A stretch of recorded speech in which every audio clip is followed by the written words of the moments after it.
पीछे बैठ जाओ जाके, छोटे छोटे और बच्चे पीछे बैठ जाओ, समझ में आए तो आगे आना, नहीं तो घर चले जाओ। बेटे हम इसलिए रुक गए, हाथ जोड़ना मंगलाचरण में हमारी सुंदर परंपरा है। हाथ जोड़े बिना सम्यक दर्शन नहीं होता है। मैं इसलिए कह रहा हूँ, तुमसे भी कह रहे, हाथ नहीं जोड़ेंगे तो ये बच्चे ऐसे खेलते रहेंगे। तो आज हम नहीं टोकेंगे तो वे खेलते ही रहेंगे जिंदगी भर। कोई ऐसे देख रहा है, कोई ऐसे देख रहा है, कोई ऐसे बैठा है, कोई ऐसे बैठा है, कोई उंगली चला रहा है, कुछ मन नहीं। पहला पाठ है, द्वादश अंग का पहला शब्द नमो है। नमा समय सारा है। कोई भी मंगलाचरण के बिना ग्रंथ प्रारंभ नहीं होता, मैंने नमस्कार करे बिना काम नहीं होता। मैं औरों से तो, बच्चों से तो कह ही रहा हूँ, आइंदा बेटे ऐसे, ऐसे भी नहीं, ऐसे भी नहीं, बिल्कुल ऐसे, बिल्कुल हाथ। मैंने 2 मिनट नहीं बैठ सकते अपन तो, क्या कहें इसके आगे, क्या कहें, 2 मिनट नहीं बैठ सकती। ठीक है, आगे टोकना ना पड़े, सभी लोग हमेशा ही। नहीं समझ में आता तो नमोकार मंत्री पढ़ते रहो आप, हो सकता है 2 मिनट तुम्हारा मन न लगे। अब मेरा मंगलाचरण बोलने वाला नहीं है, नहीं है तो नहीं है, लेकिन आप अपना उपयोग लगाओ, ठीक है। बहुत बढ़िया, जो बच्चे अच्छे बैठे रहे वो बधाई के पात्र है। जल्दी भगवान बनो, ये आशीर्वाद है। जल्दी सम्यक दर्शन हो, बहुत बढ़िया बात है। इस पे आ जाओ, बढ़िया आराम से बैठ जाओ, खेलना नहीं। हाँ समझ गए सब लोग। और सामने आ जाओ बेटे, तुम इधर से देखने का मजा ही नहीं आएगा। आज हम कहानी सुनाने जा रहे हैं और कुछ नहीं कर रहे। आज मैं प्रथमानियों के प्रवचन प्रारंभ कर रहा हूँ पहली बार सभा में। मेरा बहुत दिनों से मन है कि साल भर मुझे एक ऐसा स्थान मिल जाए कि मैं प्रथमानियों के प्रवचन करूँ। तो आज से उसका प्रयोग शुरू कर रहा हूँ। बोलोगे नहीं बेटे, सुनना स्टोरी बस केवल। आचार्य कौन कौन स्वामी की स्टोरी सुना रहा हूँ, सुनने के बाद ही बताओगे क्या है उसमें, मुझे नहीं पता क्या है ना।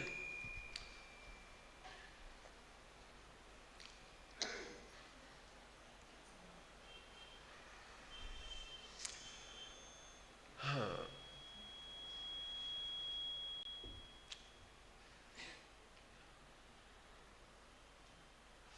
अभी मैं ज़्यादा नाम वाम के चक्कर में नहीं पढ़ूंगा।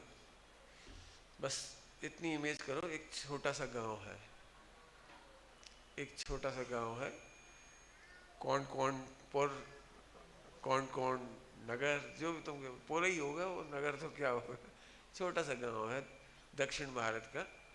और उसके बाएं भाग में आचार्य मागनंदी के पट्ट शिष्य आचार्य जिनचंद जी वह विराजमान है अपने संघस्थ संघ के साथ। उस नगर के सारे लोग, जब ये समाचार मिला कि ओहो निकटवर्ती जंगल में समोसरण के समान दिव्य ध्वनि दर्शाने वाले, शुद्धात्मा बताने वाले, दर्शाने वाले, रत्नत्रय दाता, मोक्ष मार्ग की विधि दाता, ऐसे जिनचंद स्वामी पधारे हैं, तो पूरा नगर, पूरा गांव अपना व्यापार धंधा छोड़कर, घर के काम छोड़कर, ये तो करते रहेंगे घर के काम, तो कबू न पूर पड़े। और जंगल की ओर गए। तो एक 11 साल का बच्चा, तो मैं कोई 11 साल का, 11 क्यों, बहुत बढ़िया। तो ऐसा ही एक छोटा सा बालक, वह भी जंगल में गया, जिसका नाम अपन आचार्य कौन कौन जानते हैं, लेकिन पद्मनंद, पद्म नाम है, पद्म नाम रखते हैं उसको। तो वो भी जंगल में गया, और उसको क्या हुआ वो वहाँ से थोड़ा सा उसका भाव बताता हूँ आपको। दर्शन करने के बाद और जिन उनकी देशना सुनने के बाद विरक्त हुआ बालक दीक्षा हेतु अंतिम अनुमति लेने को वापस आते हुए राह में आनंद से एक गीत गुनगुनाता हुआ आ रहा है, जैसे कोई जेल से छूट रहा हो, जैसे कोई जलते हुए महल में से बच के बाहर आ रहा हो, जैसे कोई समुद्र में से, खेलोगे नहीं भाई, आगे बैठे हुए जानो खेले आओ, जाओ जल्दी उठो, समझ गए। जैसे कोई समुद्र में से डूब रहा हो, कोई बचाने वाला आ जाए तो कितना खुश होगा, सोचो। इतनी प्रसन्नता से वो वापस अनुमति लेने आ रहे हैं वापस। क्यों? जब आज्ञा मांगी काहे की, क्या हमें दीक्षा दे दो। मैं लंबा नहीं खींचूंगा इसे, मुझे तो वो जो मूल प्रकरण चलाना है वो मेरा फोकस होगा। आज्ञा मांगी, प्रभु हमें दीक्षा दे करके भवतारिणी विद्या सिखाओ। ये भवतारिणी विद्या कोई नहीं सिखाता हमें इस जगत में। सब भव में अटकने की विद्या सिखाती हैं, भव बढ़ाने की शिक्षा सिखाती हैं। खाओ पियो मौज करो। प्रभु आज आपके दर्शन हो गए, मैं इस संसार सागर में नहीं रखड़ना चाहता, प्रभु मुझे दीक्षा दो बेटा। तात यदि तुम भव सागर तरना चाहते हो तो पहले ग्रह कारा तज कर आओ। समझ गए? भव सागर तरना हो तो पहले घर से अपने माता पिता की आज्ञा लेकर आओ। ग्रह कारा, कारा समझ गए? आओ। अब आप समझ सकते हो, दीक्षा मांगना है और माता पिता से पूछने के लिए घर भेज रहे। तो बच्चा रास्ते में एक गीत गाता हुआ आ रहा है, वो सुना है आपने, मैं पूरा नहीं सुनाऊंगा, वैसे इच्छा तो मेरी सुनाने की भी है लेकिन नहीं सुनाऊंगा। मोहे भावे न बापू, क्यों? पिताजी से कहने ना, माता पिता से कहने मैं जा रहा हूँ दीक्षा लेने। तो रास्ते में प्लानिंग चल रही है, रास्ते में प्लानिंग चलेगी नहीं चलेगी। जैसे तुम्हें पापा से 100 रुपये लेना हो आइसक्रीम खाने के लिए, मुझे पता नहीं दृष्टांत है, मेले में झूला झूलने के लिए, तो तुम स्कूल से घर तक कैसे आओगे? अंदर में पापी पापा दिखेंगे, नाराज तो नहीं हो रहे होंगे, शांति से बैठे होंगे कि नहीं, कहीं नाराज हुए नहीं दिए 100 का नोट तो कितनी इमेज बनेगी? इमेज तो समझ गए? वो बालक भी इमेज करता हुआ आ रहा है। मैं जाते से ही बोलूंगा बापू मम्मी, आजकल की भाषा में मम्मी, हे बापू हे माता पिता मोहे भावे ना थारो दे बापू, એને કે મોહે ભાવે ના બાપू थारो देश रहूंगा मैं तो निज घर में। अब पूरी याद है इसलिए मैं नहीं सुना रहा हूँ, इसका अर्थ मैं करने में समय नहीं लगाता हूँ, ठीक है? अंतिम क्षण गा देता हूँ। कब पाऊंगा निज में स्थिरता, मैं तो हर पल जिसको तरसता। तुम काय के लिए तरसते हो? वीडियो गेम के लिए। कब पापा जाए वो वीडियो गेम? और 11 साल का बालक, हाँ, काय के लिए तरस रहा था? कब पाऊंगा निज में स्थिरता। अब मैं स्थिरता का वर्णन करूंगा तो फिर 1 घंटा लग जाएगा, इसलिए अभी नहीं बोलूंगा मैं तो हर पल जिसको तरसता, मैं ध्याऊं बस गायक एक, रहूंगा मैं तो निज घर में। घर पहुंच गए, घर पहुंच गए। बाल पद्म की भावना, बाल पद्म समझ गए? बाल पद्म की भावना, यह संसार असार, सारवान एक आत्मा, एक यही सुख का, एक यही समझ गए? यही। अब प्रवचन करने का समय नहीं है इसमें। यही मने शुभ भाव भी सार नहीं है, शरणभूत नहीं है। थोड़ा और बोलूं, मुझे आत्मा की चर्चा करने सुनने का भी रस नहीं है। नई नई रुचि वालों को थोड़ा आत्मा की चर्चा करने और सुनने का रस हो जाता है। करने में ताकत आ जाती तो करे जाओ करे जाओ करे जाओ, और सुनने वालों को यदि सुनने में थोड़ा रस आ जाए तो ए भैया तो सुना जाओ। लोग बहुत अच्छा मानते हैं, दिन में 4 घंटा बैठते रोज 4 घंटा, हम कह रहे 4 घंटे काहू बैठे, तो 8 घंटे बैठ जाएंगे। ये तो 8 घंटे बैठने से क्या हो जाए? कुछ समझ में आया क्या कह रही? कब पाऊंगा निज में स्थिरता, मैं तो हर पल जिसको तरसता, मैं ध्याऊं बस गायक एक सारवान एक आत्मा। समझ गए? परसों रात का प्रवचन, कल रात का, कल ही रात का प्रवचन। सारवान कहो, महिमावान कहो, अद्वितीय कहो, सर्वोत्कृष्ट कहो ना। मैं नहीं, मेरा नहीं। मेरा तो बहुत दूर हो गया, बहुत दूर हो गया मेरा में तो, मेरा कोट जैसा। मैं तो जो मुर्दा हूँ, मेरा आत्मा बहुत बढ़िया है। तो मैं की स्थापना तो फिर शरीर में ही हो गई। कोई बात नहीं, चलो। आज्ञा दे दो जनक हमारे, जाऊं जंगल माय, निज आत्म में मगन हो, नासु करम दुखदा। अपनी आत्मा में मग्न होके मैं अष्ट कर्मों का नाश करूं। पिताजी मुझे आज्ञा दे दो। काय की आज्ञा? काय की आज्ञा? मैं जंगल में जाऊं और आत्मा में स्थिर होकर कर्म का नाश करूं, बस। वर्णन तो बहुत हो सकता है, लेकिन मुझे कुछ मूल टॉपिक समझानी है, इसलिए वो इसको फास्ट ले रहे। अभी इस तरह उसकी चर्चा नहीं करेंगे। तो कुंद आचार्य, अभी तक का तो आपने सुना हुआ है, अब इससे आगे का सुना हुआ नहीं है, वो सुना रहा हूं।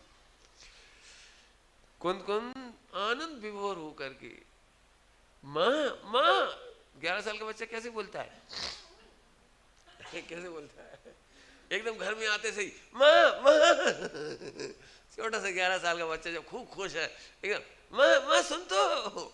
क्या बेटा क्या हो गया? अहो आज मुझे आगम के अभ्यास से, युक्ति के अवलंबन से, परापर गुरुओं से लगाकर हमारे श्री गुरु के चरणों के प्रसाद से मेरे निज वैभव का जन्म हुआ है। क्या का जन्म हुआ है? मेरे निज वैभव का जन्म हुआ है। अमृतचंद स्वामी की भाषा ले ली, ज्यों की त्यों जन्म हुआ है, अर्थात में सम्यक दृष्टि हो गया। अब जी सम्यक दृष्टि तुम्हें लगा था, अच्छा हम बिन ने नहीं कही, वे तो जी कह रहे, मालूम क्या कह रहे? देखो क्या कहते हैं, देखो क्या कह रहे, सुनना क्या कह रहे। मेरे निज वैभव का जन्म हुआ, अर्थात मैंने आत्मा पा लिया है। अर्थात मैंने आत्मा पा लिया है। अब मैं अपने में रमने को श्री गुरु के चरणों में रहकर जिन दीक्षा का आनंद लेना चाहता हूं, जिन दीक्षा का आनंद लेना चाहता हूं। अब बच्चे की भाषा फिर बोल रहा हूं, पता है? बच्चे कैसे बोलते हैं? पता है मम्मी, आज मैडम क्या कह रही थी? ये कह रही थी तुम जैसा बच्चा नहीं है मम्मी, आज मैडम ऐसे कह रही थी। पता है अब मैं जन्म मरण रही सिद्धालय में अनंत सिद्धों के मध्य चिरकाल तक आत्मिक आनंद की लीला करूंगा। क्या करूंगा?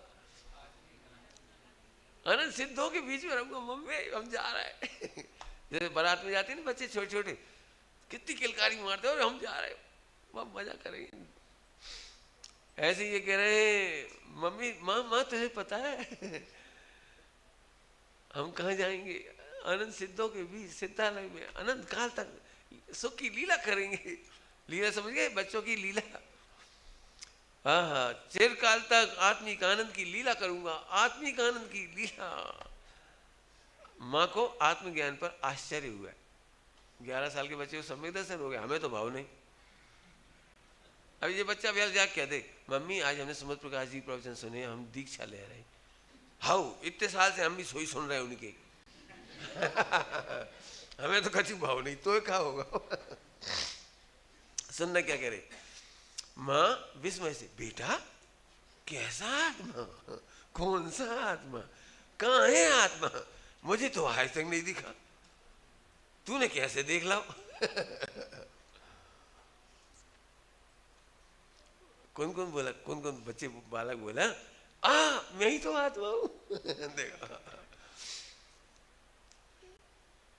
देखो, ये नहीं बोला तुम्हारे ज्ञान स्वभावी अनंत शक्तियों का भंडार, अनंत गुण पर्याय का पिंड, जी नहीं बोले। कितनी सिंपल भाषा। कहाँ है वो आत्मा? कौन है वो आत्मा? माँ मैं ही तो हूँ। माँ वो मैं ही तो हूँ। ये जानने देखने वाला, अनुभव करने वाला। अब जे पंडिताई हमने लगाई ये उपाधि का निर्णय करने वाला, हिताहित का निर्णय करने वाला आत्मा मैं ही तो हूं। आपको भी तो अनुभव में आ रहा है। बालक क्या कह रहे हैं? आपको भी तो बताओ ऐसा कौन है? क्यों हिताहित का निर्णय कौन नहीं करता? जरा बताओ तो इनमें से। बस इतना ही फर्क है कि आत्मा में हित नहीं मानते, लेकिन हिताहित का तो निर्णय करते हो ना। हे उपाधि के जैसे तुम हे उपाधि मानते हो तो उसका निर्णय तो करते ही हो ना। आहा, ये माँ उसके बिना ये आत्मा मुर्दा है, शरीर मुर्दा है। मैं वो आत्मा हूं जिसके बिना इस देह को मुर्दा कहती, चेतन तत्व के कारण ही तो इसे जिंदा कहती है। माँ वही मैं हूं। क्यों? इसमें तुम्हें जो रौनक दिख रही वो कौन है? इस शरीर में अभी रौनक दिख रही कौन है? वो जरा वो रौनक चली जाए ये तो मुर्दा है। माँ आज आनंद आ गया, श्री गुरु के मुखारविंद से अपनी महिमा अपरंपार है ऐसा सुनकर आनंद आ गया। क्या कह रहे? देखो, अपनी महिमा अपरंपार है।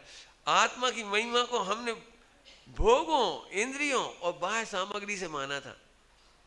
हमने काय में माना था अपनी महिमा को? अपनी महिमा काय से मानी थी? मैं बहुत ज्ञान वाला हूं, 2 के 4 करता हूं 60% का प्रॉफिट कमा रहा हूं।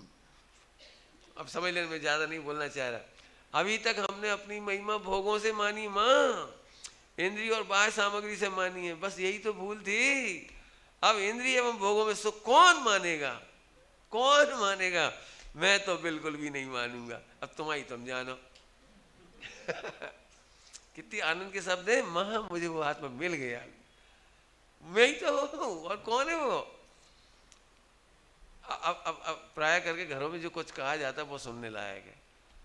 बेटा अबे तुम छोटी हो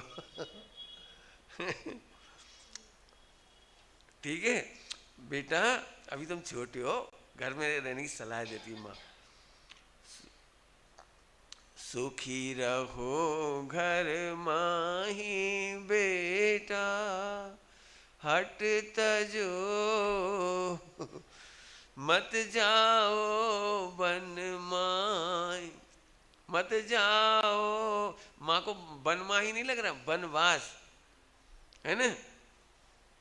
बेटा बोला, पंडित साहब की भाषा है, पंडित साहब की भाषा। जागो उर्वे, जागो उर्वे राग माता मोह तजो। बाकी ये सब गायन में नहीं गाना चाह रहा हूं, आप तो उसका उत्तर सुन लो, वो बहुत ज्यादा है। बेटा घर में रहकर इस आत्मा का सेवन करो। देखो बोलो भाई, ऐसा प्रश्न कौन नहीं बोलता बेटा घर में भी धर्म होता है। ठीक है, सुनोगे? सुनो ध्यान से। माने क्या कहा? बेटा घर में रहकर इस आत्मा का सेवन कर लो। पहले प्रश्न तो संतुष्ट हो गई ना, वो पहले उत्तर से संतुष्ट हो गई तो ठीक है बेटा, घर में रह करके तुम आत्मा का सेवन करो। अभी तो छोटे हो, अभी तो छोटे हो। तो उत्तर सुनने लायक है। कौन कौन बालक का? माँ आप इस देह को देखोगे तो मैं छोटा और कमजोर दिखूंगा ही क्या बोला? माँ इस देह को देखोगे तो छोटा और कमजोर तो दिखूंगा ही। आगे देखो, अरे आत्मा कभी छोटा बड़ा होता है? देखना देखना, मैं पल छिन में शुद्ध उपयोग के झूले में झूलूंगा। देखना, ये घर तो देख हाँ सुनना, वो क्या कह रही थी, घर में रह के करो। छोटे बड़े का उत्तर दे दिया, अब घर का उत्तर। माँ ये घर तो देह की सुविधा के लिए है, मेरे सुख के लिए थोड़ी है। क्या समझ में आया? कोई समझ में आया? घर का के लिए बसाया जाता है, सुख के लिए कि सुविधा के लिए? बताओ बताओ, घर में सुखी होते हैं कि सुविधा मिलती है? देखो क्या कह रही, ये घर तो देह को सुविधा के लिए है, मेरे लिए तो यहाँ किंचित मात्र भी सुख नहीं है, मैं तो निज घर में रहूंगा। लो काय का उत्तर दे रहे, घर में रहो बेटा, घर में ही जा रहे हैं। पंडित साहब कहते हैं जिसने घर नहीं पहचाना उसको प्रश्न है, हमने तो घर पहचान लिया, हम अपने घर से बाहर नहीं निकलेंगे। ठीक है, हाँ मैं तो निज घर में रहूंगा जहां सुख का पारावार नहीं है। अब निज घर में सुख का पार नहीं है। ठीक है, अब एक समस्या, अगली समस्या, एकलौती संतान तेवे, एकलौती संतान। मैंने इसको इसीलिए सुना रहा हूं कि यदि किसी को ब्रह्मचर्य का भाव आए तो 25-50 प्रश्न किए जाएंगे उनसे, उन सब के उत्तर हैं इसमें। ठीक है, सुनो बेटा, अब दुखी है माँ, आंखों में आंसू हैं, बेटा हम क्या बताएं, हमारी शादी होवे के 25 साल तक कोई संतान नहीं हुई, तो हम कैसे दुखी रहे, कैसे झोरे, बड़ी मुश्किल से तुम भाई। ठीक है, 25 वर्ष बाद बड़ी मुश्किल से तेरा जन्म हुआ बेटा, और हम इस तरह तुझे कैसे चले जाने दें? इकलौते लाल मेरे बेटा, क्या तेरा हमारे प्रति कोई कर्तव्य नहीं है ना? गारंटेड प्रश्न। तेरा कोई कर्तव्य नहीं हमारे प्रति? बेटा बोला, माँ अब सुनना ध्यान से, माँ तुझे नहीं, तेरे मोह को दिक्कत है। हम दीक्षा ले लेंगे तो तुझे हमारे कष्टों की, हमारे कर्तव्य की चिंता नहीं हमारे प्रति। माँ ये तू नहीं बोल रही, माँ तू नहीं बोल रही, ये तेरे मोह को दिक्कत है, क्योंकि आप ही ने तो मेरे जीवन में आत्मकल्याण का बीज विकसित किया है। क्यों? पूरे जीवन ग्लोरियां कौन ने सुनाई थी? क्यों? शिक्षा कौन ने दी थी? अब वह पल्लवित होने जा रहा है। आत्मकल्याण का बीज बोया था, वो पल्लवित, अंकुरित तो हो ही गया, सम्यक दर्शन हो गया ना। अब पल्लवित होगा, पल्लवी समझ गए? अब छठे गुणस्थान, सातवां गुणस्थान आगे बढ़ेगा, पल्लवित होने जा रहा है। सुनना ध्यान से क्या कह रहे, हे माँ देखो, माँ रो रही है, मैंने उदास हो गई ना, वो इकलौता बेटा कैसे जाने दे, और बेटा क्या कह रहा है, उल्लास है। माँ जैसे किसान फसल का अंकुरण देखकर प्रसन्न होता है, अब आप भी मेरे जीवन में दीक्षा देखकर प्रसन्न क्यों नहीं होगी? अवश्य होगी। हाँ तुम्हारा मोह। आगे समझ में आ गया? हाँ, किसान फसल ले लाते देख के खुश नहीं होता क्यों? और आपने मेरे को बचपन से गोद में ही मुझे आत्मकल्याण के बीज बोए मेरे में, और आज मुझे गुरु मिल गए सिंचन करने वाले, और आज मेरे सम्यक दर्शन हो गया, और मैं दीक्षा लेऊंगा और रत्नत्रय मेरे खिलेंगे। बताओ कौन किसान ऐसा होगा जो प्रसन्न नहीं होगा? माँ तुम्हें कोई दिक्कत नहीं है। हाँ किसको दिक्कत है? बच्चा प्रसन्न है। देखो बच्चा प्रसन्नता नहीं छोड़ रहा, जनरली ऐसा होता है, अब हम क्या करें, हम तो जा रहे थे ब्रह्मचर्य लेके, लेकिन अम्मा रोने लगी। उनके लिए है जो उत्तर, जो अम्मा के रोबे से रुक जाते।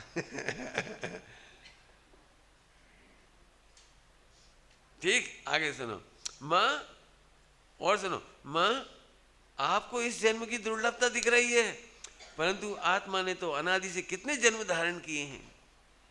तुम्हें तो एक 11 साल की शरीर की चिंता हो रही है, परंतु अपूर्व कार्य तो आत्महित है जो मैंने कभी नहीं किया।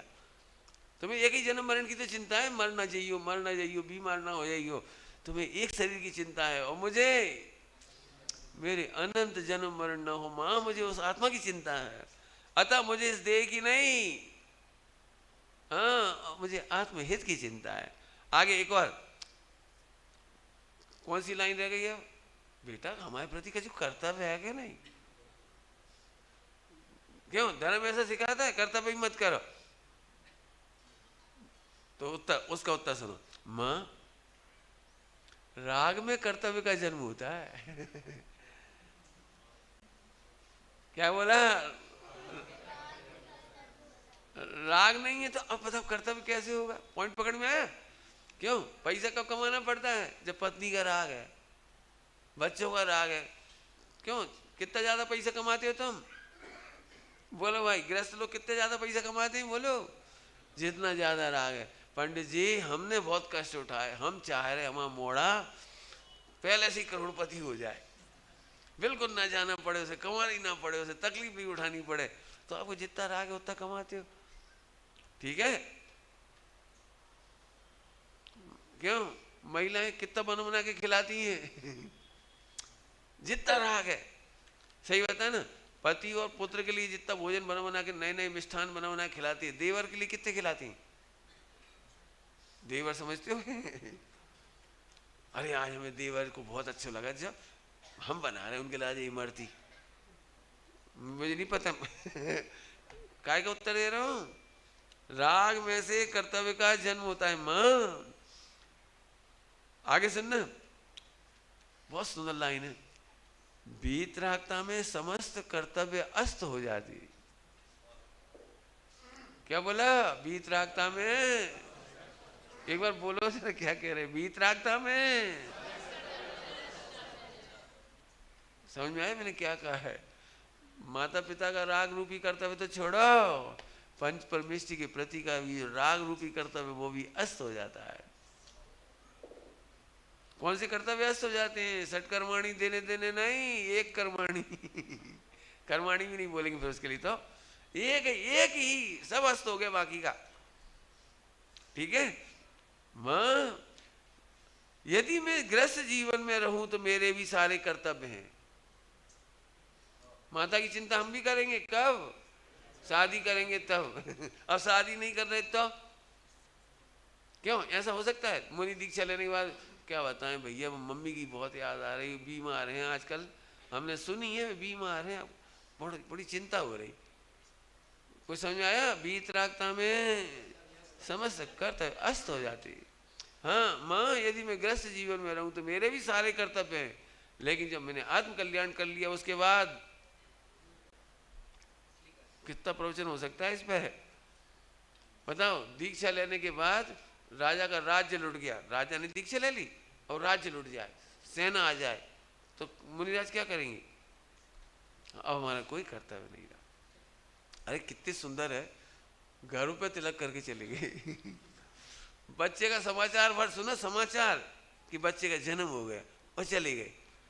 क्यों चले गए? भाई साहब बच्चे को ट्रेनिंग तो दो, राज्य संभालने लायक तो करो। दीक्षा लेने के बाद अब उस बच्चे के प्रति भी कोई विकल्प नहीं रहा। बहुत कथाएं हैं। वो बालक गर्भवती महिला को पत्नी को छोड़ के आ गया था वो, और मुनि बन गए थे। प्रभावनांग में, प्रभावनांग की कहानी में कोई विकल्प नहीं। ठीक, बहुत बहुत पुरुषार्थ है भैया इसमें। माँ कह रही बेटा जग में आए हो तो देखो जगत के ठाठ, है ना? अब एक बहुत बढ़िया प्रश्न है। माँ ने कहा बेटा महान ज्ञानियों की नकल मत करो, सब सुमत नहीं बन जाए। सब कांजी स्वामी नहीं बन जाए, सब ब्रह्मचारी रविंद्र जी नहीं बन जाए। समझे मैं क्या कह रहा हूं? अक्सर ऐसा कि जम्मू और मसूर की दाल। बड़े आए ब्रह्मचर्य लेंगे, मुनि बनेंगे, काहे जाना तो कुछ वे तो बहुत बड़े समर्थ आचार्य हैं। प्रश्न समझ गए? अगला प्रश्न क्या है? तो उसका उत्तर सुनो, बहुत बढ़िया बेटा।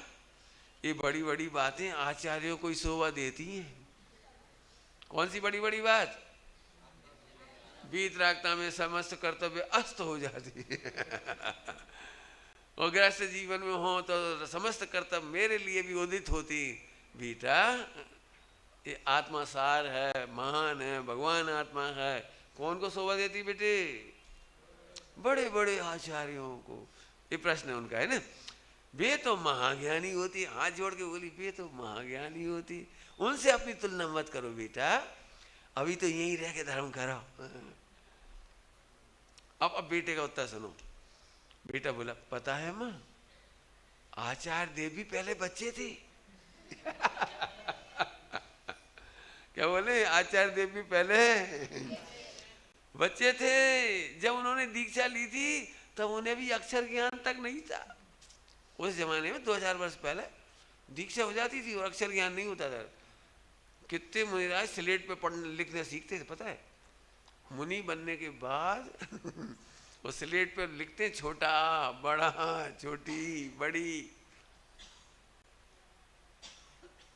माँ कितना बढ़िया, पता है माँ?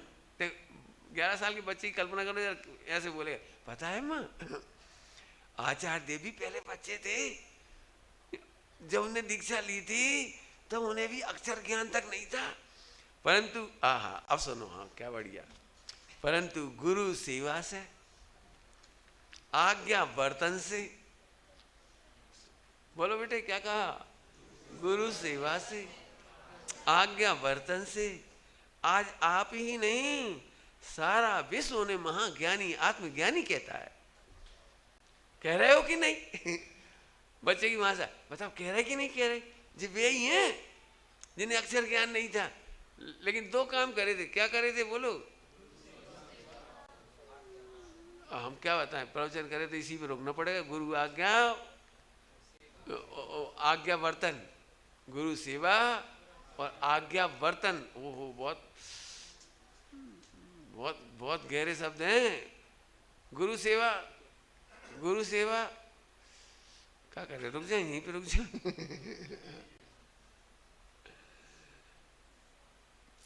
अब 1 घंटा बोलो जब तो समझ में आई गुरु सेवा।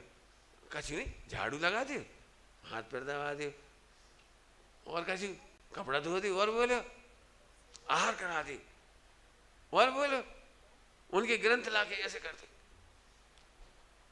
गुरु सेवा कहाँ से प्रारंभ होती है पता है? बोलोगे भैया कोई? गुरु सेवा कहाँ से प्रारंभ होती है? अपने को लघु समझो, उन्हें गुरु समझो। उन्हें गुरु तो समझो। वे कच्छु नहीं जानत भैया, बहुत गुस्से रहेंगे, कहा बताएं। हम तो इतने ना हो गए, उन्हें हम कच्छु मिलता ही नहीं, समझ में ही नहीं आता। वो तो हम रह रहे भैया, हम जैसे हैं सो रह रहे। तो मैं तुमने गुरु कहाँ समझा? पहले समझना, मैंने भजन काय पे दिया है? कितने बच्चे ऐसे होंगे, बच्चों से पूछ लेते अपन, क्यों लगता है पिताजी कछु समझे थे, बहुत जल्दी बोल गए। कछु लोग समझ गए। सुनो तो फिर से, क्यों बहुओं को लगता है सास कछु समझे थे, बेटों को लगता है बाप कछु समझे थे। क्यों? तुम्हारे पिताजी के सामने कोई ग्राहक आए, तुम अभी जाओ जी, कछु नहीं समझेंगे, अपन बाद में सेटिंग करेंगे। कई बार ग्राहक कह देते, ग्राहक कहते, सेठ जी हम तुम बिकाए तुम्हारे लला, काय क्या बात है? हम बैठे, बोलो नहीं नहीं वो तुमसे नहीं पटा, तो उनसे पटा। और फिर बेटा इतना खुश होता है, बाप की इंसल्ट सुन के इतना खुश होता है, घर जाके मम्मी अब पापा से को नहीं लेते, वो हमारी जुगाड़ है, उसका क्या ना, हमारी डीलिंग, हमारी ट्रिक, क्या बिहेवियर ट्रिक, जो भी कुछ हमारे तरीके से लोग पट जाते हैं, और पापा से पटते ही नहीं है। तुम समझ रहे? तुम पापा को लघु समझ रहे हो, सेवा का करोगे। ध्यान रखना, पंडित साहब ने हमेशा कहा है, हम मुर्दा नहीं है जो तुम इसकी सेवा से अपनी गुरु सेवा समझ लो। क्या कह रहे? हम शरीर नहीं है।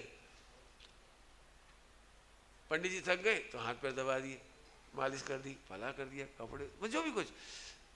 पंडित साहब हमेशा कहते हैं हम शरीर नहीं है। सुनो, अब बड़े समझने का मतलब बताता हूँ। बड़े समझने का मतलब, हम कुछ नहीं जानते, सही रास्ता उन्हीं से मिलेगा, हमारी समस्याओं के समाधान वही मिलेंगे। इसको हमने पढ़ तो लिया है, लेकिन समझ में वहीं से आई। अभी क्या होता है बोलो, हमने तो सब पढ़ लिया, अभी आप में से कितने लोग ऐसे कह देंगे हमने तो पूरा समय सार पढ़ डालो। पंडित जी बोले तुम्हारी भाषा से बता रही कि तुम्हें समझ में कुछ नहीं आई कि तुमने पढ़ डालो। नहीं समझ में आई, कुछ कह गए होंगे, समझ में आया कुछ? पंडित साहब कहते हैं यदि सलाह लेने लायक लगते हैं पिताजी, सलाह, हालांकि हम सलाह खराब शब्द है, आज्ञा, पिताजी हम शोरूम खोल रहे हैं, आपकी क्या आज्ञा है? बेटे रहने दो। अच्छा पिताजी, इतनी ताकत हो तो सेवा करी। जल्दी कह गए हम, जल्दी। तुम 1 करोड़ रुपए की पूरी प्लान बना के आए थे दोस्तों के साथ, यह सब बढ़िया शोरूम झकाझक और बढ़िया काउंटर और बढ़िया परफ्यूम और ग्राहक आएंगे और ऐसे बिल्कुल पूरे क्या कहलाता तुम्हारा छिंदवाड़ा बम्बई शोरूम। कितना सोच के आए पिताजी, पिताजी जी हम खोल रहे, ये कागजात हैं, ये सोचा है, ऐसा शोरूम बनाएंगे, ऐसे माल लाएंगे, ऐसे तो करेंगे। और पिताजी अब आपकी आज्ञा हो सो बोलो। आज्ञा, सलाह नहीं। सलाह और आज्ञा में क्या अंतर होता है? सलाह मानी जा सकती है, मानी ही जाए जरूरी नहीं है। सलाह सलाह है तो,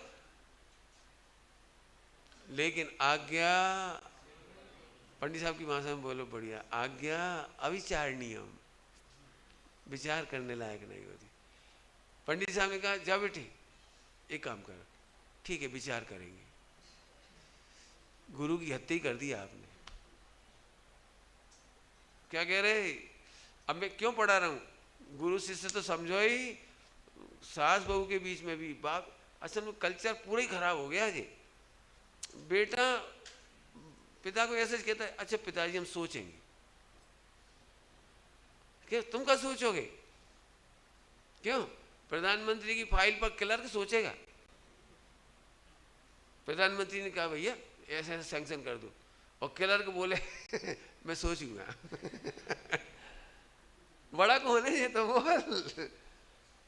समझ आ रहा कि नहीं आ रहा है? प्रधानमंत्री के बाद नीचे वाला नहीं सोचेगा। ध्यान रखना, कुछ कह रहे हैं बेटियों को कभी माँ के सामने नहीं कहना, उससे चाहिए कि हम विचार करेंगे, देखते हैं, यदि हमें समझ में आ गई तो मान लेंगे। ऐसे नहीं बोलो। सेवा का मतलब समझ गए? सेवा कहाँ से शुरू हुई थी? गुरु आज्ञा। तो पहले गुरु तो समझो। समझने का मतलब तुमको समझते नहीं हो, हम ही जानते भाई 80 साल के, हम 40 साल के, वे हमारे गुरु हैं। नहीं, तुम कुछ नहीं समझे, तुमने मुर्दा देखा 40 और 80 का। हो सकता है 30 साल के भी कोई गुरु हो और तुम 50 साल के हो तो तुम शिष्य हो। अब बड़े काहे से होंगे बोलो? क्यों? 60 साल का मरीज आया हॉस्पिटल में और 20 साल का डॉक्टर, 25 साल का ले लो, 25 साल का MBBS डॉक्टर, तो बड़ों कौन है जहाँ? अब डॉक्टर 25 साल का था, वो 60 साल का था। सो ने चेकअप मेकअप किया, सो फिर उन्होंने धीरे से कही भाई ये दवाई खाओ। ठीक है, विचार करती है। तुम विचार क्या करोगे? तुम विचार क्या करोगे? क्या विचार करोगे? तुम्हारी दवाई लें कि नहीं लें, खरीदें कि नहीं खरीदें, खाएं कि नहीं खाएं? क्यों? 60 साल का आदमी वो 25 साल के डॉक्टर से कह सकता है बेटा ये बाल हमने ऐसी सफेद नहीं करी, बेटा तुम जब इतने से थे तब हम ऐसे थे? कुछ कह सकता है? क्यों? बेटा तुम्हारे बाप और तुम हमारी गली के पीछे रहते, क्यों? कुछ कह सकता है? अविचार। गुरु ने कह दिया, मैंने कह दिया, और फिर तुम्हारा कल्याण नहीं हो तो कह देना मैंने सेवा करते इसलिए कर दिया। सेवा का अर्थ शरीर से मत लगाओ।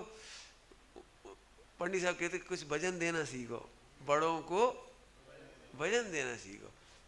मुझे इतना अच्छा लगता है, एक परिवार मैंने ऐसा देखा, और भी होंगे लेकिन मैं तो एक परिवार की बात करता हूँ, और भी हैं मतलब, लेकिन अभी एक का नाम ले रहा हूँ जानबूझकर। मैं प्रैक्टिकली प्रत्यक्ष देख रहा है मैंने, विमल दादा झांझरी जी के सामने कोई नहीं बोलता। ज्ञान भानु झांझरी हैं, प्रकाश झांझरी हैं, प्रदीप झांझरी हैं, सब हैं, सब हैं घर में, जॉइंट फैमिली, बिजनेस, बहुत कुछ, सब कुछ है उनका। लेकिन यदि उन्होंने गलत डिसीजन भी दे दिया, मान लो गलत, तो सारे युवा फेडरेशन के लोग प्रदीप जी की ओर देखते हैं। मैंने देखा है प्रैक्टिकली, सच्ची घटना। तो प्रदीप झांझरी को कह रहे, भाई तुम समझाओ ना दादा को जी, क्या कह रहे जी? बोले मेरी इतनी ताकत नहीं, मेरे लिए तो बड़े भाई राम जैसे हैं, उन्होंने जो कह दिया सो कह दिया। अब अपन ये सोचो कि इसमें सब काम कैसे होगा। ये प्रैक्टिकल देखा, प्रत्यक्ष देखा, इसलिए कि उनका दृष्टांत दे रहा हूं मैं आप।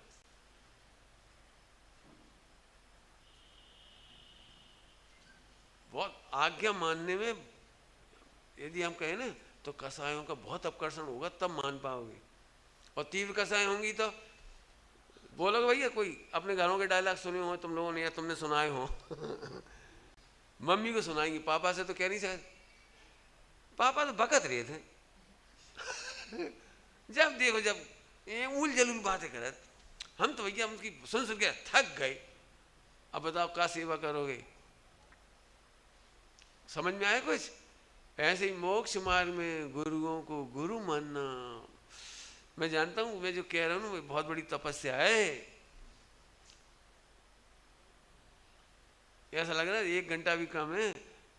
जो बात अपने अनुकूल पड़ गई सो झट मान ली, और अनुकूल नहीं पड़ी अब बोलो, तो फिर समाचार भी नहीं दिया कि हमने मानी कि नहीं मानी, समझे कि नहीं समझे, और चुपचाप चले गए। चुपचाप कुछ तो भी पढ़ते रहे, कुछ तो भी खाते रहे, कुछ तो भी पीते रहे, तो फिर गुरु सेवा नहीं हुई। ठीक, गुरुओं की आज्ञा अविचारणीय है। कोई सलाह, कोई प्रतिरोध, कोई तर्क वितर्क ना। तो सब गलत आज्ञा दे दें तो सुनो, गलत आज्ञा कभी नहीं देते गुरु। यही उनकी गुरुओं की गुरुता है कि गलत आज्ञा नहीं देते, वे तुम्हारी योग्यता जानते हैं। कर्णान योग से बोले तुम्हारे उदय प्रमाण आज्ञा मिलेगी। कर्णान योग से क्या है? उदय प्रमाण आज्ञा मिलेगी आपको। क्यों? रामचंद्र जी ने सीता के साथ अन्याय किया था कि नहीं किया था? बताओ बताओ, सेठ सुदर्शन के साथ राजा ने क्या किया था? अन्याय किया था कि नहीं किया था? सूली पे चढ़ा दूं, अन्याय नहीं किया। सब पिताजी ने कुछ उल्टा सीधा बोल दिया तो उल्टा सीधा क्यों बोल देंगे? आपको पता है आज्ञा लेने के बहुत, अब फिर मैं कह रहा हूं, मुझे आज्ञा पे बोलने के लिए 2-4 घंटे चाहिए। आज्ञा ऐसे नहीं ली जाती, सीधे गए फॉर योर काइंड इन्फॉर्मेशन पंडित साहब ने एक बार दृष्टांत दिया ऐसे दृष्टांत दिया, आजकल के बच्चे ऐसे होते, पिताजी वो मैं टीवी खरीद लाया, वो मैं गया था वहाँ बम्बई, एक टीवी पसंद आया तो खरीद ले आए हम। तो तुम सूचना दे रहे हैं कि आगे मांग रहे हैं बोलना कितने लोग ऐसे होंगे, वो हम गए तो हमें पसंद आएगा तो हम जूता खरीद ले आए, तो तुम पहले ही खरीद लाए, फिर पूछ कर रहे। आप बताओ कहाँ आज्ञा है? बहू ने सास से कहा, हमने वैसे उड़द की दाल तो बना ली बच्चों का जब बन ही गई तो अब कहाँ आज्ञा ले रहे बोलो? पंडित साहब ने सच में इतना भाषा का व्यवहार, सोचने का व्यवहार, ये सीखने लायक है। पर एक बात सुन रहे हो सभी लोग, हो सकता है मैं थोड़ी देर के लिए यहाँ से हट रहा हूँ, लेकिन ये बच्चे जब तक आपका ऐसा व्यवहार नहीं देखेंगे, ये आपके साथ ऐसा व्यवहार नहीं करेंगे। जल्दी कह गए हम, बहुएं आपके साथ वैसा ही व्यवहार करती हैं जैसा आप औरों के साथ करती हो। बहू पहले दिन निर्दोष होती है घर में, पहले दिन बिल्कुल खराब नहीं होती, लेकिन वो जब देख रही है कि तुम ससुर की कैसी मजाक उड़ाते, माने पत्नी पति की, सास अपने पति की, अरे बोलन दे, बकन दे, तू तो चुपचाप रहे, ऐसे बोल देती है महिलाएं। एक महिला दूसरी महिला को बोल देती है, क्यों तुम्हें डर नहीं लग रहा, तुम्हारे पति नाराज हो रहे? अरे ऐसे ही बर्रात रहे थे हम ऐसे तो हम पागल ही हो जाए इनके चक्कर में। ये डायलॉग बोल रहा तूने बच्चों के सामने, देरानी के सामने, जेठानी के सामने, क्या इज्जत बची बताओ।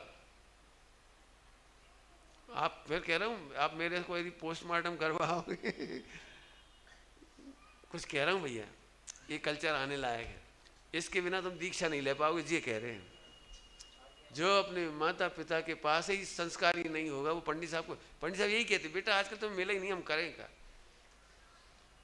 हमने कैसे दिन देखे और कैसे मैंने संस्कृति देखी, कैसा साहित्य पढ़ा है, तुम लोगों को दूर दूर तक नहीं है। बच्चे तक, छोटे छोटे बच्चे तक घर में अच्छा व्यवहार नहीं करते आपके साथ। कल्चर इतना खराब, काय की कमी बता रहे हो। आप मुनि दीक्षा लेना चाहोगे उस दिन कठिन हो जाएगी आपको। आज हो क्यों रहे, एकल बिहारी क्यों हो जाती, दीक्षा लेने के बाद इधर उधर क्यों हो जाती, ब्रह्मचर्य लेने के बाद इधर उधर क्यों हो जाती, क्यों, कल्चर ही नहीं है गुरु आज्ञा का। हमसे पूछो तो बच्चे को छोटी उम्र से गुरु आज्ञा लेना सिखाओ। गुरु आज्ञा समझिए, घर में बड़ों से आज्ञा लेकर, तो सब ये आज्ञा कैसे लें, बेचारे बच्चे की तो कोई ने सुनी नहीं। यही तो हमने सुबह समझाया था, मैनेजमेंट।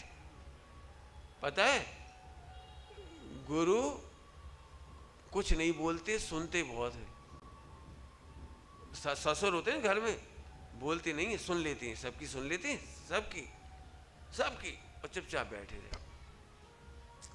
फिर जब सबने सब अपनी अपनी बात कह ली, उस पर उन्होंने विचार कर लिया। पंडित साहब के पास जाके देखना कभी, आप अपनी रिपोर्ट दी होगी, आपने ऐसा बना रहे, ऐसे कर रहे, ऐसे कर रहे, पंडित साहब ने कुछ नहीं कहा होगा। फिर अगली बार मिले, सुनो तुम उसमें ऐसे कर लेना। पंडित साहब की संस्कृति बता रहा हूं, उनके पास रह के देखोगे तो आप ऐसे कर ले, ऐसे क्यों, वो उनको ऐसा क्यों कर दिया तुमने, ऐसे क्यों लिख दिया, ऐसा क्यों कह दिया। समझ में आया कुछ। गुरु आज्ञा देने में जज के समान होते, अब समझ लो। क्यों, जज कितने सुनता है, कितना सुनता है, कितना पढ़ता है, और फिर धीरे से आखिरी में समझ गया मैं क्या कह रहा हूं। मैनेजमेंट, आपको जो कुछ कहना है पहले कह लो, जो सबूत देना है पहले दे लो, अपने मन के विचार दे दो, अपनी परिपक्वता अपरिपक्वता जो तुम्हारे पास हो सब जानकारी पहले दे दो। अब गुरु उस पर विचार कर लेंगे, पिताजी उस पर विचार कर लेंगे, बढ़िया सलाह दे देंगे आपको। समय शिखर जी का शिविर लगता है 5 साल में KKPPS का, उसके ठीक 4-6 या 2-4-6 महीने पहले या 2-3 महीने पहले ही, शायद 2-4 महीने पहले ही, उनके एक भाई एक्सीडेंट में एक्सपायर हो गए। विमल दादा झांझरी जी के एक भाई ज्ञान भानु झांझरी, और घर के सामने आए और एक्सीडेंट हुआ घर के सामने और एक्सपायर हो गए। अब सारी तरफ ये लग रहा है कि इस बार शिविर होगा कि नहीं KKPPS का। चुप दादा चुप, प्रदीप भैया कह रहे, सब कह रहे, बे कह रहे, जे कह रहे, बे कह रहे, सब समाज वाले कह रहे, मोक्ष मंडल कह रहे, विद्वान कह रहे, दोनों तरह की राय आ रही, लगना चाहिए नहीं लगना चाहिए, घर का मामला है, ऐसा है तमाम। और दादा झांझरी, विमल दादा झांझरी ये बोले ही नहीं, सुनते रहे सबकी। फिर अंतिम मीटिंग बुलाई, अभी तक नहीं बोले कुछ, 15 दिन 10 दिन बीत गए, महीना भर बीत गया। फिर एक दिन उन्होंने पूरे घर की मीटिंग बुलाई, सारी बहुओं की भी मीटिंग बुलाई। उनमें वो ज्ञान भानु झांझरी जी की जो मिसेज विधवा हो गई थी, वो भी पर्दे के पीछे दरवाजे के उस तरफ वहाँ बैठी, सब बैठे, मीटिंग का फैसला हो रहा है। अब सब विमल दादा झांझरी की ओर देख रहे कि क्या होना है। मैं कुछ बता रहा हूँ सबको, बड़े लोग कैसे निर्णय लेते ये बता रहा हूँ। बेचारे तो फैसला कर देते, हो जाएगा सब, ऐसा नहीं किया। उन्होंने कहा एक बच्चे को बुलाए, इधर आओ बेटे, भाभी से पूछो कि भैया के गम में हम सब तो दुखी हैं, मैंने भैया के वियोग में, तो हम सब का मन तो नहीं है प्रसन्नता से कि शिविर लगे, आपकी क्या राय है। पूरा घर उस बहू की ओर देख रहा है जो विधवा हो गई, बेटे तुम्हारी क्या राय है।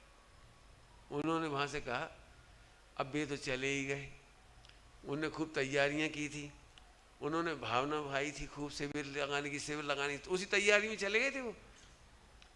हमारी भावना तो यह है कि शिविर लगना चाहिए, हो सकता है स्वर्ग से आकर के देख के प्रसन्न हो। जब बहू का ये उत्तर आया, अब सोचो बहू को कितना सम्मान दिया गया होगा इतने बड़े परिवार में। फिर डॉक्टर विमल दादा ने कह दिया ठीक है इससे बस लगेगा। निर्णय लेने की बता रहा हूँ, देखो भैया सबको एक एक शिक्षा दे रहा हूँ। बड़े लोग ये ध्यान रखें, बहू के मन की बात जाने बिना फैसला कभी मत दो। छोटा से छोटा बच्चा भी क्यों ना हो, उसके खिलाफ यदि आप उत्तर दे रहे हो, निर्णय दे रहे हो, तो थोपो मत। आपको पता है घर में बाप बेटे में एक जनरेशन गैप होता है, नाम सुना है जनरेशन गैप? वो इसीलिए होता है कि हम थोपते हैं डिसीजन, हम डिसीजन मेकिंग नहीं सिखाते। क्या बोल रहा हूँ? डिसीजन थोपते, थोपना समझते हो? क्यों तुम्हारी मम्मी पापा तुमसे निर्णय पूछते हैं कि निर्णय देते तुम्हें? इसको कहते हैं वाई प्रेशर, वाई हार्ड नहीं होता वो। कितनी बार कह दिया पढ़ो, अब उसका हार्डली नहीं पढ़ रहा, वो फियर से पढ़ रहा है। फीलिंग है तुमको पता है कुछ? फियर से कितनी पढ़ाई होती है बेटे? पापा के दबाव से और डर में कितनी पढ़ाई होती है बोलो? बात पढ़ाई अकेले की नहीं है, हजारों लाखों डिसीजन ऐसे होते हैं जो बाप बेटे के बीच में जनरेशन गैप बना देते।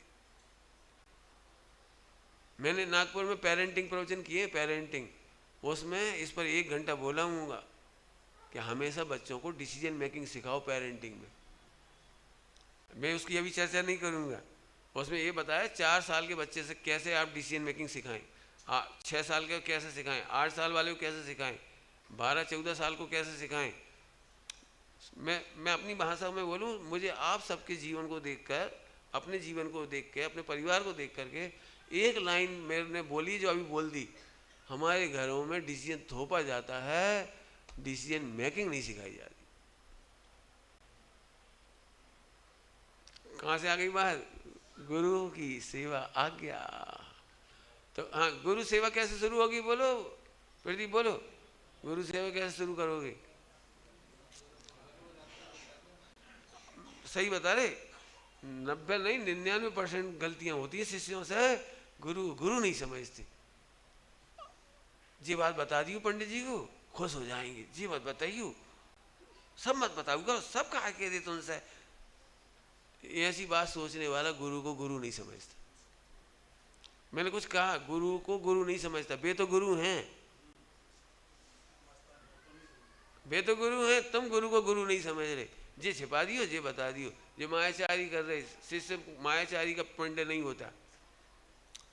शिष्य की परिभाषा एक शब्द में बोलोगे बहुत बढ़िया, शिष्य दी बेस्ट, शिष्य दी बेस्ट ट्रांसपेरेंसी। जल्दी बोल गए, क्या बोला? दी बेस्ट ट्रांसपेरेंसी, समझते? Transparent, transparency, the best. कुछ नहीं छिपाते, क्यों? कि गुरु है वे। फिर उन्हें गुस्सा आ जाए, उनके परिणाम बिगड़ जाए, हमें तो उन पर दया आते, उन्हें कर्म बंद हो जाए, कौन गति में चले जाए। चुप रहो, चुप रहो। हाँ तुम्हारी, तुम क्या गुरु समझ रहे हो उन्हें? गुरु तुम्हारी दया के पात्र हैं, ये उन्हें बंद हो जाए, संकलेश हो जाए, उन्हें कर्म बन जाए, कसाय करेंगे भी, फिर भी रोटी नहीं खाएंगे, फिर बीमार हो जाएंगे। जी शिष्य की भाषा नहीं है। मुझे इतना बुरा लगता है जब कोई बोलता है ना किसी बुजुर्ग माता पिता के बारे में, कितने दिन आके बीच देखो,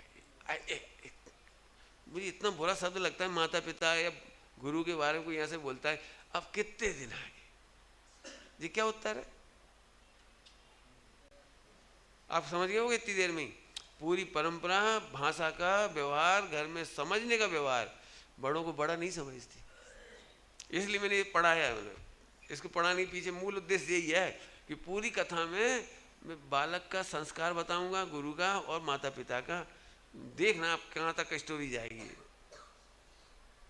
चलो, तो गुरु को गुरु समझना, आज्ञा को सलाह नहीं समझना। आज्ञा को सलाह नहीं समझना, और गुरुओं के वात्सल्य को मैत्री नहीं समझना। गुरुओं की करुणा और वात्सल्य तुम्हें ज़्यादा मिल जाए ना, अरे तो हमारे दोस्त जैसे हैं, हम तुमसे चाहे जैसे बोलते, हम तो मुँह लगे हैं। कोई कोई ऐसे बोल देता है, पंडित जी साहब के हम तो मुँह लगे हैं। ये तुम मुँह लगे हो? मुँह लगे कि चरण लगे? नहीं समझ में आई? जल्दी क्या बोल रहे? मुंह फट भाषा नहीं होना चाहिए। चलो इसी माध्यम से अपन सीखेंगे थोड़ा बहुत। चलो आगे चलो, आगे स्पष्ट सुनो। पता है माँ, आचार्य देवी पहले बच्चे थे, सुना था कि नहीं? उन्होंने जब दीक्षा ली थी, ये सब बता दिया ना, परंतु गुरु सेवा से, आज्ञा बर्तन से, इतनी कठिन आज्ञा दे दी, बताओ कैसे करें? तो ये दिमाग लगाओ कि कैसे होगा।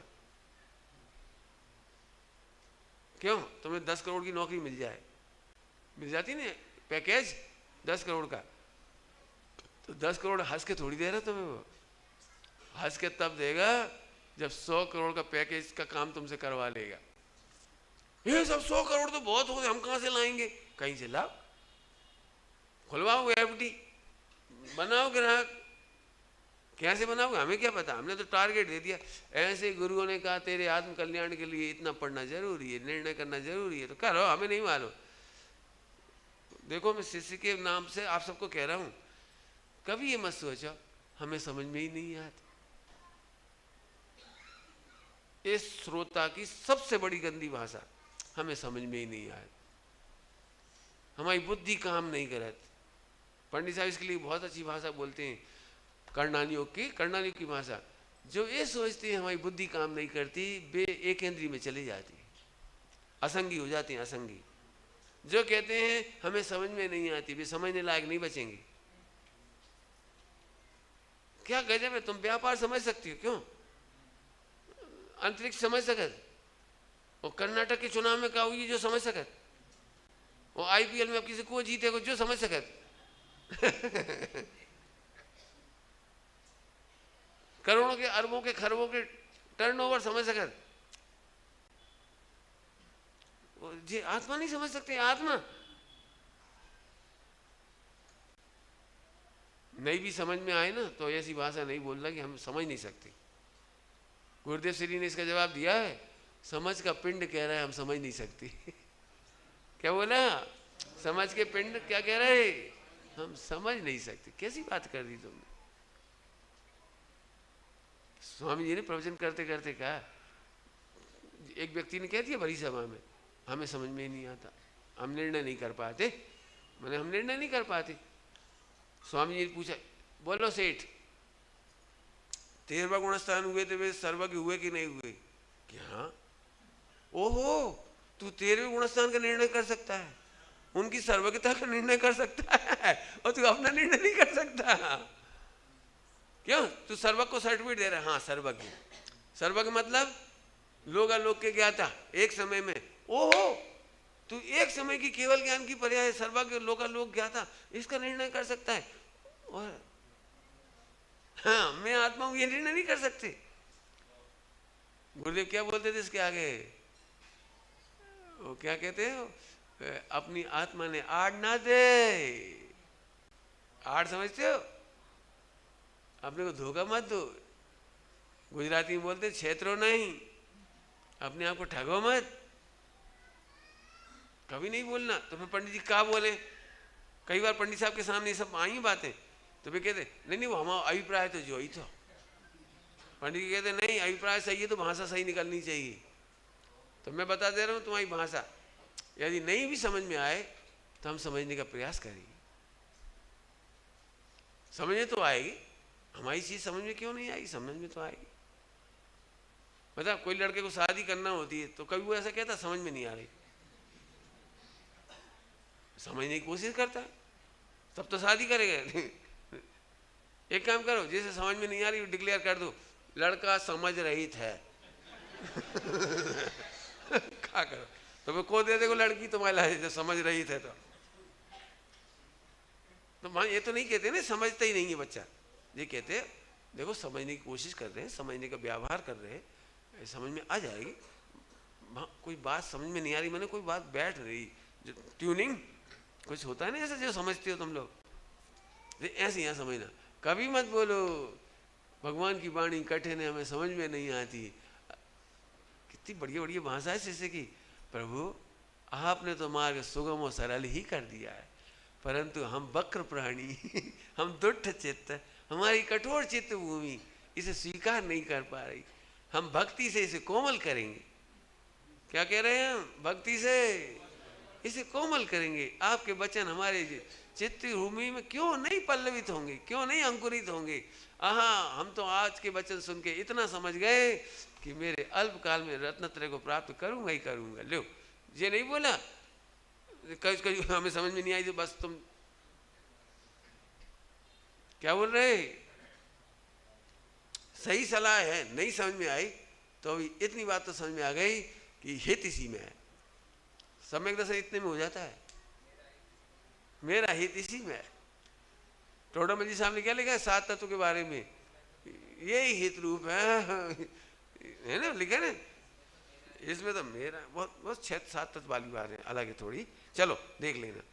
चलो जल्दी से पढ़ता हूँ, टाइम हो गया, मैंने घड़ी देख ली। घड़ी नहीं देखता तो रात भर बैठती ठीक है, सुनो बहुत प्यारी प्यारी पंक्तियां। सारा विषय ये होगी ना, इसी प्रकार समझ गए, गुरु सेवा और आज्ञा बर्तन से मैं भी एक दिन आत्मज्ञानी हो जाऊंगा, चिंता नहीं कर। मैं भी तो जिनवाणी माता का लाल हूं। हमारे आचार्य बच्चा थे तो हम भी तो लाल हैं। आपने मुझे कायर नहीं वीर के रूप में जन्मा है। मैं भी तो समस्त विकारों को आवाज से ही जीतूंगा। सोचो 11 साल का बच्चा कैसे किलकारी मार मार के बोल रहा है मैं भी जीतूंगा। मैं मात्र शुभ क्रिया और शुभ भाव में संतुष्ट होकर नहीं रहना चाहता। काय का उत्तर दिया जी? घर में ही रह के धर्म करो। घर में क्या क्या होता धर्म? बोलो, शुभ भाव और शुभ क्रिया। घर में क्या हो सकता है बता दो? मैक्सिमम शुभ भाव और शुभ क्रिया। तो क्या उत्तर दिया? मैं मात्र शुभ क्रिया या शुभ भाव में संतुष्ट होकर नहीं रहना चाहता हूँ। मैं तो परमार्थ मार्ग को प्राप्त करना चाहता हूँ, अतः घर में रहकर ये सब संभव नहीं है। मैं जाने देना ठीक है। अब घड़ी का टाइम हो गया। अम्मा कल कहेगी अब कल कोई एपिसोड है बता दूं मैंने हिंट, मैंने इसमें जितने प्रश्न हो सकते हैं 50-60 लगभग हर प्रश्न का जवाब है। अब आहार संज्ञा समझते हो? आहार संज्ञा, भय संज्ञा समझते हो? परिग्रह संज्ञा समझते हो? मैथुन संज्ञा, इस सब के प्रश्न खड़े किए हैं इसमें। और फिर आचार्य कुंदकुंज स्वामी के मुख से वो जवाब दिलवाई गई। उसकी चर्चा अपन कल करें। ओम।